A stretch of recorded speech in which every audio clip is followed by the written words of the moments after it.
Our two lighted candles on the altar represent the Old and the New Testaments. The first candle we light is for those who trusted God before Christ: Moses, Sarah, and Abraham, and all the founders of our faith who were faithful to the covenant made between God and God's people, those who waited patiently for the Messiah's coming.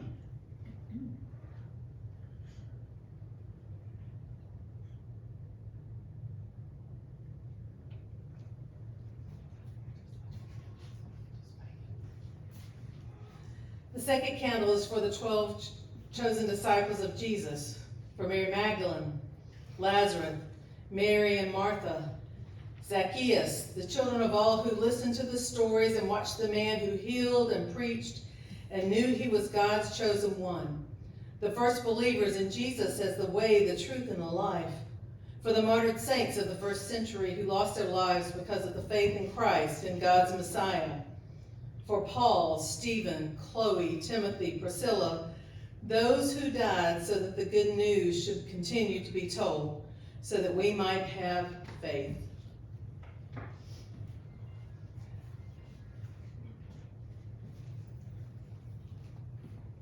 Next, we will light a candle for each person in our church family who has died such a short time ago. I invite family and friends to stand in their honor when their name is called.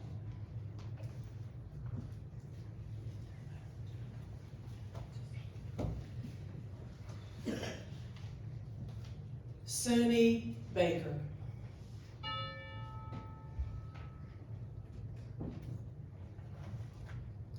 Michael Coleman.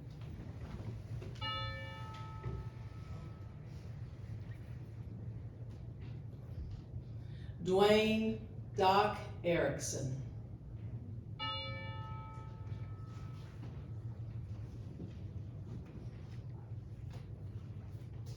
Tom Glenn.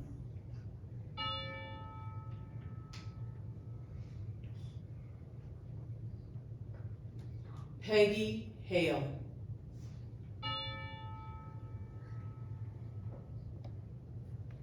Terry Kay.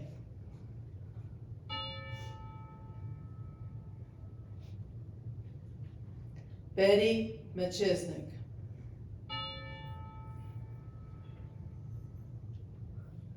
Jack Munnell.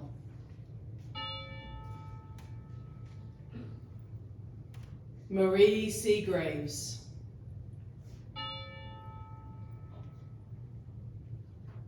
Michael Young.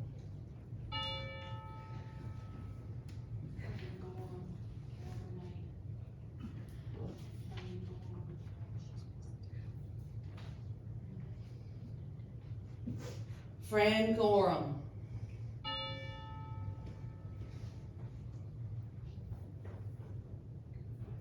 Carol Grenade.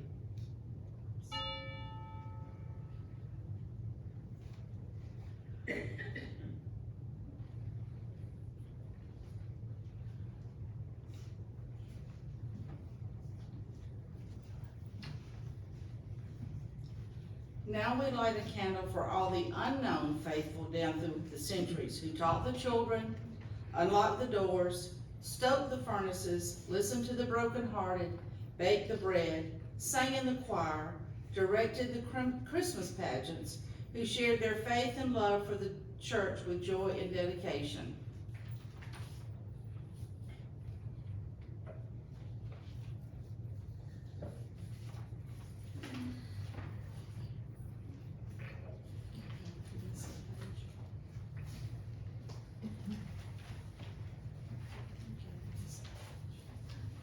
And lastly, we light a candle for the women in our congregation and their families, husband, children, parents, grandparents, brothers and sisters, loved ones who taught us by their witness of the love of God.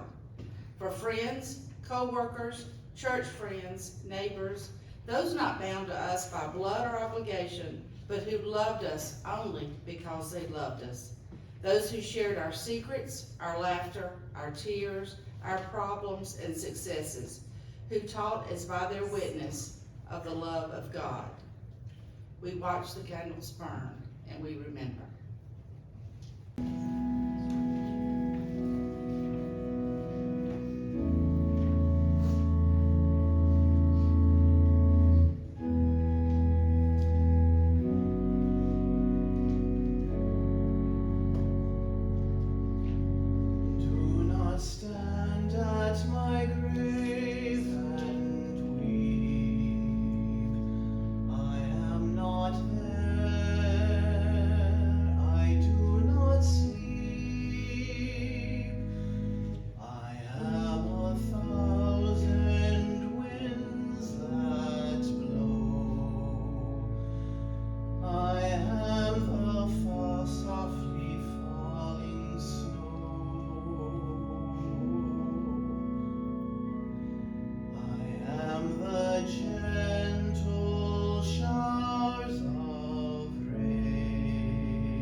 grateful rush of far-off birds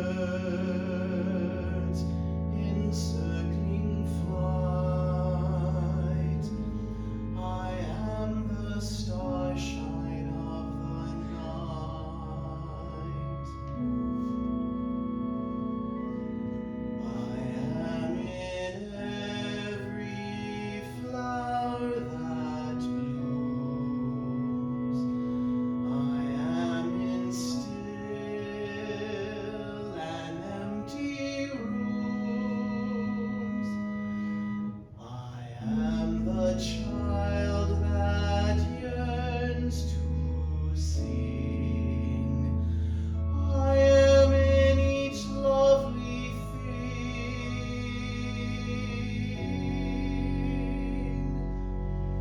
Do not stand at my grave and cry. I am not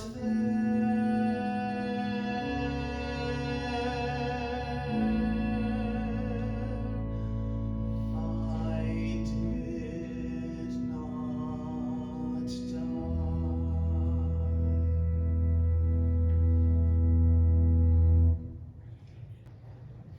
Throughout the human story, the Spirit of God continues to speak. In visions and voices, in images and ideas.